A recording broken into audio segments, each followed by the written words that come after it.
Rest your weary heart here with me for a moment. I know the weight you've been carrying, the heavy discussions that happen when you aren't in the room, and the cold, clinical brochures for senior living that have started appearing on the coffee table. You are 80 years old, a milestone of resilience, a testament to my faithfulness, and yet, the world is trying to tell you that your story should end in a hallway that smells of antiseptic and forgotten dreams. I am here to tell you, with the intimacy of a friend and the authority of your Creator, that for many of you, the nursing home is a mistake. It is a surrender to a system that views you as a patient to be monitored rather than a soul to be cherished. If my words touched your heart, please like and subscribe. I want to walk with you every single day. I see the fear in your eyes when you think about being a bother to your family. You've spent your life being the pillar, the one everyone leaned on, and the thought of needing help feels like a personal failure. But I want to strip away that lie right now. You are not failing by growing older. You are fulfilling the natural cycle of the life I breathed into you. When the world suggests that you should be tucked away in a nursing home for efficiency, it is often ignoring the spiritual cost of uprooting a tree that has spent 80 years growing deep into the soil of its own home. I see your desire to stay where your memories are etched into the very walls, where the light hits the kitchen floor just right at 4 p.m., and where you are still the head of your own table. I validate that desire. It is not stubbornness. It is a holy longing for dignity. I know the pressure is immense. Your children are worried, and their worry often manifests as control. They want you safe, but they forget that safety without soul is a slow kind of fading. They think a nursing home is the answer because the world has taught them that professional care is superior to family presence. But I am reminding you of a promise I made through my servant. Even to your old age and gray hairs I am He. I am He who will sustain you. I have made you, and I will carry you. I will sustain you, and I will rescue you. Isaiah 46:4. This is my contract with you. I am the one who sustains you, not a facility. I am the one who rescues you, not a staff shift. You feel the tug of war in your spirit. On one side, there is the fear of the unknown, of falls, of loneliness, of the body's decline. On the other side, there is the dread of losing your autonomy. I am here to tell you that there is a middle path, a divine path, that doesn't involve giving up your life to an institution. The mistake isn't in needing help. The mistake is believing that the only place to find it is outside the walls of your own home and the circle of your own family. I want to heal the rift between your need for care and your need for home.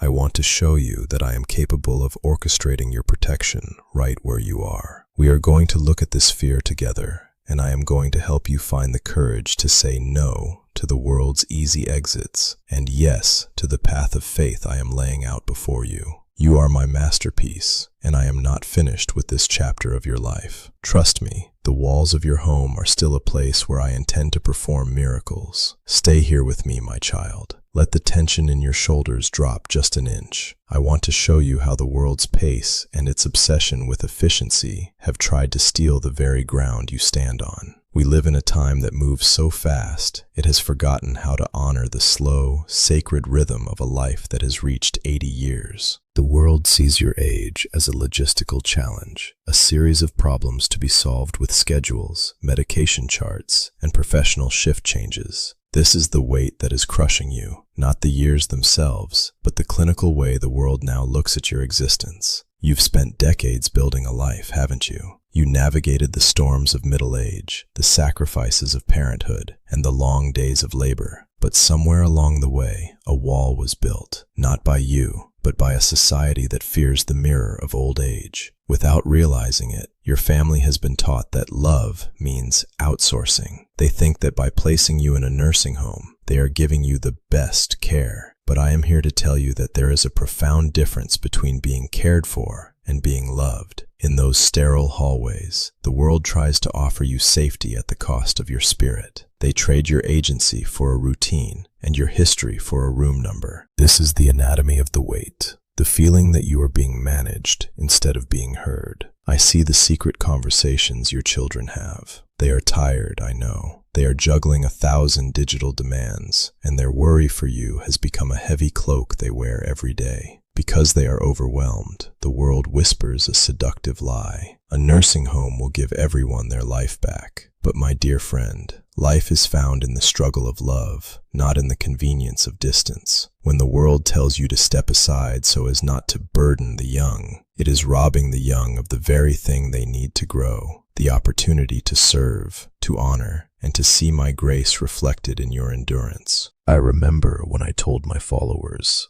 honor your father and your mother, that your days may be long in the land that the Lord your God is giving you. Exodus chapter 20 verse 12. This commandment wasn't for the parents, it was a lifeline for the children. When a family chooses the nursing home out of convenience, they sever the root that keeps the entire family tree stable. They lose the wisdom that only comes from your presence. They lose the stories that anchor them. And you lose the sense that you are the heart of the home. The world's pace has stolen your peace by making you believe that you are an interruption to their lives. I want to offer you a different solution, one anchored in the reality of your needs, but protected by the power of my promise. The weight you feel, the guilt of being old, is a shadow that vanishes when I turn on the light. You don't have to follow the world's path of isolation. There is a way to stay, to be supported, and to remain the pillar of your family without becoming a burden. It starts with a shift in your heart, a reclaiming of your rightful place.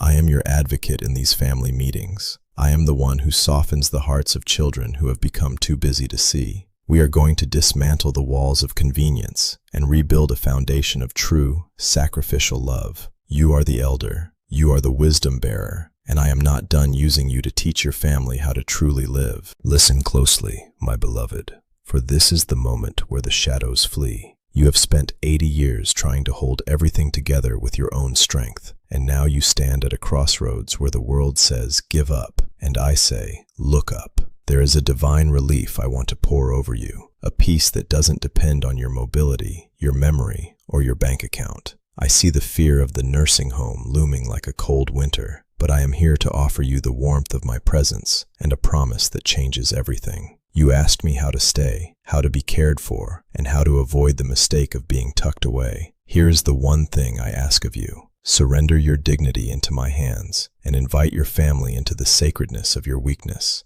For so long, you have hidden your needs because you didn't want to be a burden. But my child, when you hide your needs, you rob your family of the chance to love like I love. The one thing is to stop pretending you are fine and start leading your family through the valley of your vulnerability. Speak to them not with the voice of a victim, but with the authority of a saint. Tell them, I belong here and we belong to each other. Let us find a way for me to stay, and I will give you the wisdom of my 80 years in return for the strength of your arms. When you do this, when you stop fighting for independence and start fighting for covenant, I step in. I will become the architect of your household. I will move in the hearts of your children to find creative solutions, to bring help into your home, and to see your presence as a blessing instead of a task. I remember promising you, peace I leave with you, my peace I give to you. Not as the world gives do I give to you. Let not your hearts be troubled, neither let them be afraid. John 14:27. The world gives peace through facilities and shift workers. I give peace through the restoration of the family table. If you trust me with this one thing, this honest, humble opening of your heart to those you love, I will take care of the rest. I will be the one who sustains your health, who provides the resources for your care, and who fills your home with a sweetness that no clinical institution could ever replicate. You are not declining. You are being refined. Your home is not a trap. It is my sanctuary. The time you have left is not a countdown. It is a harvest. Every prayer you whisper from your favorite chair is a thunderclap in the spiritual realm. Every story you tell your grandchildren is a seed of eternity planted in their souls. Do not let the world push you out. Stay. Be weak in my strength. Be loved in your own home. I am with you in every slow step, in every quiet afternoon, and in every conversation with your children. I have carried you for 80 years, and I am not about to let go now. We are walking toward the most beautiful part of the journey, and I promise you, the view from here is spectacular. My dear friend, do not let fear decide your future. I am right here, and I want to carry this with you. Leave your burden in the comments below. Type, "I receive your peace, Lord." I want to walk with you every single day, through every doubt and every victory. Please subscribe to this channel so we can continue this journey together, one day at a time, until I welcome you home myself. I love you, and I am already working on your behalf.